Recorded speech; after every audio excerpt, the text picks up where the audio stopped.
Shalom, shalom. With a real Hebrew Israelites coming in week out to prophesy the downfall of Esau, 2/3 our people, and the other nations. First and foremost, I want to give all honor, praises, and glory to Yahweh, Ba'ashem, Yahweh Shai, Ba'ashem, V'chad Kodash. Double honor to the apostles and elders, a great millstone that preach the 100% truth, you know what I'm saying, and rule righteously. And to the brothers that's preaching this word with truth and sincerity and charity and risking their lives to do so. To the confusion and faces to the four corners, and also to the few sisters that's listening, learning, and watching. This the brother Kanasala from GMS Chicago. One thing is Great Millstone, us at Great Millstone, we are separated from the other camps. We don't socialize. We're just separated, you know what I'm saying, from these other so-called camps, man, these false camps out there, right? Us at GMS, we stand alone, right? We are basically GMS 100% truth, you know what I'm saying? So, this is on my spirit to do this lesson because I came across, it was on my spirit to just look up about the government shutdown. And the government shutdown has been shut down for a long period of time.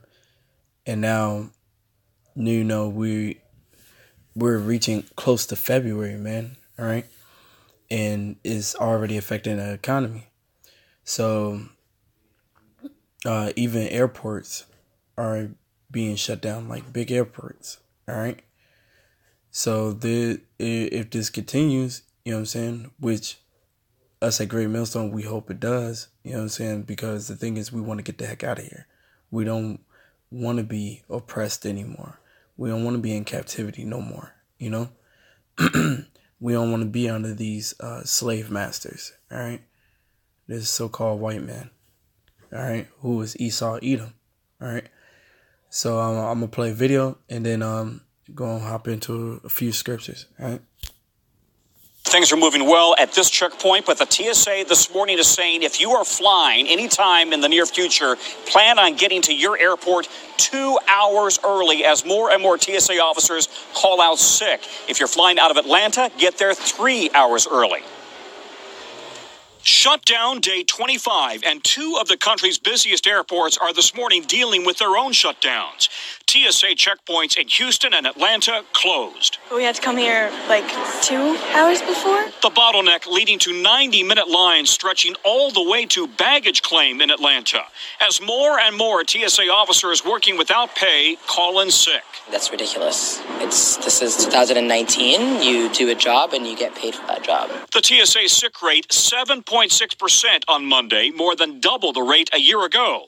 Many screening officers struggling to make ends meet, now choosing to start looking for second jobs. A lot of people call me to confide in me and, say, hey, I don't know how I'm going to make it to work. I don't have no more gas. We got to get paid somehow. Air traffic controllers also working without pay, now handing out protest leaflets to passengers demanding their pay. Now you're thinking about keeping airplanes separated and keeping your house paid for. It's not just chaos in and around the nation's airports. Under intense pressure for stopping food inspections, the FDA has ordered hundreds of inspectors back on the job, though they won't get paid either.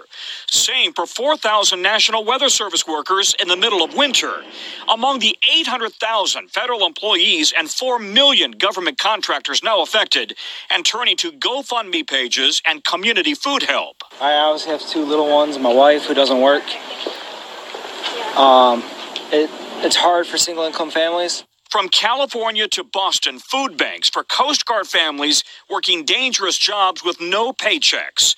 Food banks. A food pantry ain't a rent check, and a food pantry ain't a mortgage check. The shutdown also directly impacting the White House. With most of the staff there furloughed, there was no one to cook for the recent college football champion Clemson Tigers, who were invited on Monday to celebrate.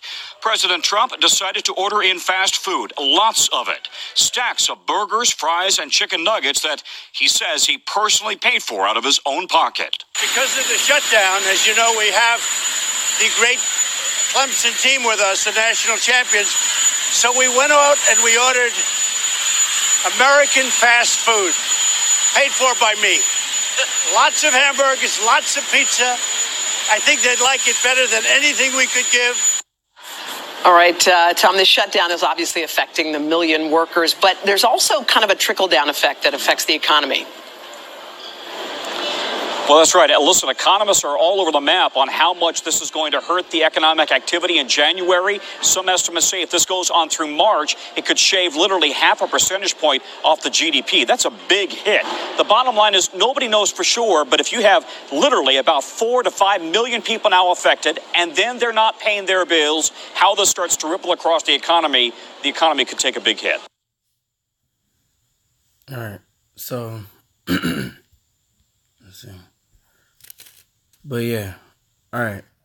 So, as you can see, it's affecting everywhere. You know what I'm saying? The United States, right? And we're gonna basically hit some scripts. All right.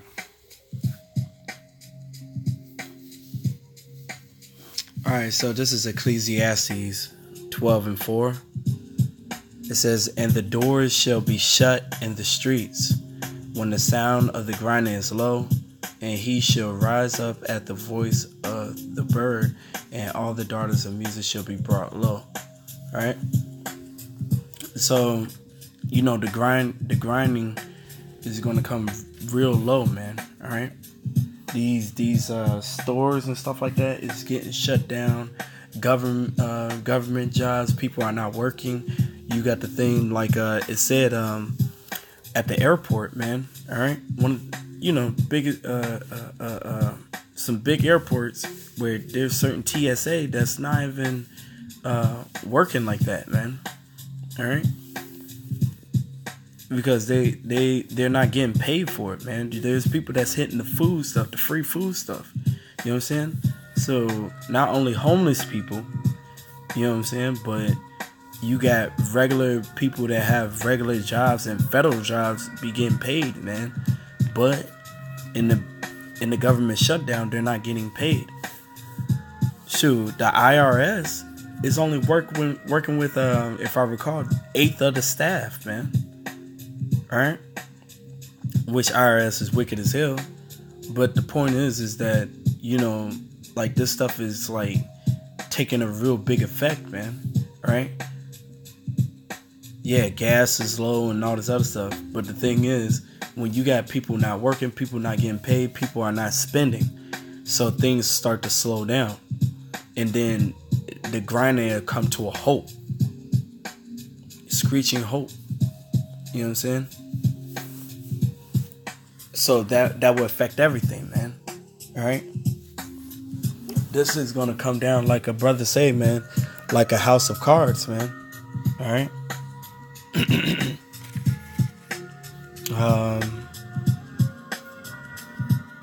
And then on top of that, America is building up a big debt, man.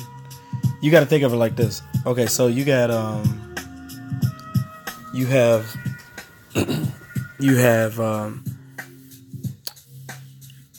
it where people are not working, all right? You got this thick debt. You got it where we have forest fires or whatever, and then you got floods. You know what I'm saying? So it's affecting the food growth. The Esau don't follow the land Sabbath, of course. So everything's just getting really messed up, man. All right, it's getting really messed up. And as soon as this whole thing's going to crash down, you got the military spread thin to other countries. America made so many enemies with different people. You know what I'm saying? This place is left wide open, man. Like no walls, man. This is Habakkuk 2 and 6. Shall not all these take up a parable against him, and a taunting proverb against him, and say, woe to him that increaseth that which is not his, how long? And to him that ladeth himself with thick clay. Alright? Thick clay, man. That's that thick debt, man. They're always raising the ceiling. The debt ceiling, man. That stuff is through, man. This place is done for. You know? The place is totally ready to be just totally eradicated, man. Right? And that's what happened, man. It's happening. It's going to happen. And we can see the effects happening, man. We men of the Lord are watchmen, man. We seeing this stuff coming about. All right? You can see it. So, let's see.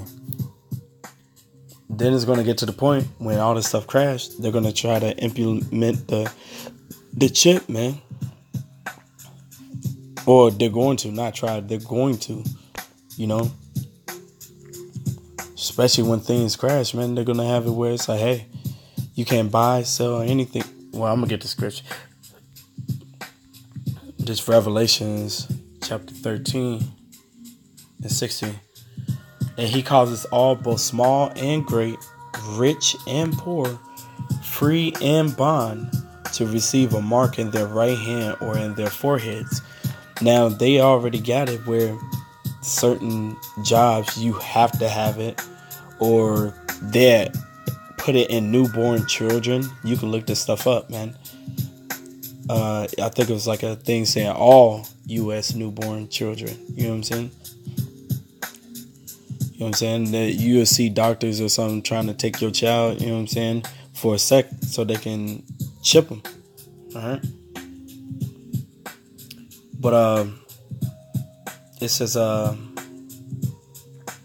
rich and poor, free and bond, to receive the mark in their right hand or in their forehead, and that no man might buy or sell save he that had the mark, or the name of the beast, or the number of his name.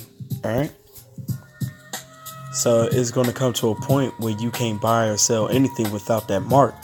And people keep looking past this when they be thinking, oh, I can get gold or I can get silver. It's like you're not understanding. That's a form of buying or selling. It says you're not going to be able to buy nor sell without having this mark, which is charagma, which means incision in the skin, man. All right. It's that RFID chip, radio frequency identification, man. All right. Point blank. And this is deemed the year of charagma, man, which is that mark of the beast, man. That mark. All right. This Isaiah 47:1 ended with this one. It said, "Come down and sit in the dust, O virgin daughter of Babylon. Sit on the ground. There is no throne, O daughter of the Chaldeans, for thou shalt no more be called tender and delicate." So with all this stuff hitting the economy and stuff like that, is going to get to the point where it's martial law, all this other stuff, and also these other countries is going to attack here, man. All right. This is the only place that has not been hit like a war on its land, far as from another country, man. Like it hasn't got hit by missiles or nothing like that, or ICBMs or anything. It said, "Take the millstones and grind mill, uncover thy locks, make bare the leg, uncover the thigh, pass over the rivers. Thy nakedness shall be uncovered, yea, thy shame shall be seen. I will take vengeance, and I will not meet thee as a man." So that's what we doing as men of the Lord, man. We're coming with the most powerful thing we have, and which is the spirit of Yahweh Hashem Yahushua through this word. You know what I'm saying? Because we're uncovering, we're making bare this wicked place, man. All right? We're exposing this place, man, for what it really is. And the Most High is going to come back, man. He ain't going to meet Esau, the so-called white man, as a man. He's going to come in his full power, man. All right? So this place is about to get ready to grind to a halt, man. And even if it did come open back up, the damage has already been done, man. And then it's just a matter of time before it just crumbles. But we're hoping and praying and hastening the day of the coming of our Lord Yahweh Shem Yahushua, man. So hopefully it stays shut down and this stuff can kick off so we can get the heck out of here. So I hope this was edifying. I want to give all honor, praises, and glory to Yahweh, Ba'ashem, Yahweh Shai. Double honors to the apostles and elders of Great Millstone that rule well. And to the brothers that's preaching this word with truth and sincerity and charity and risking their lives to do so. To the confusion of faces and the few sisters that's listening, learning, and watching. Shalom. Hopefully we part of the elect.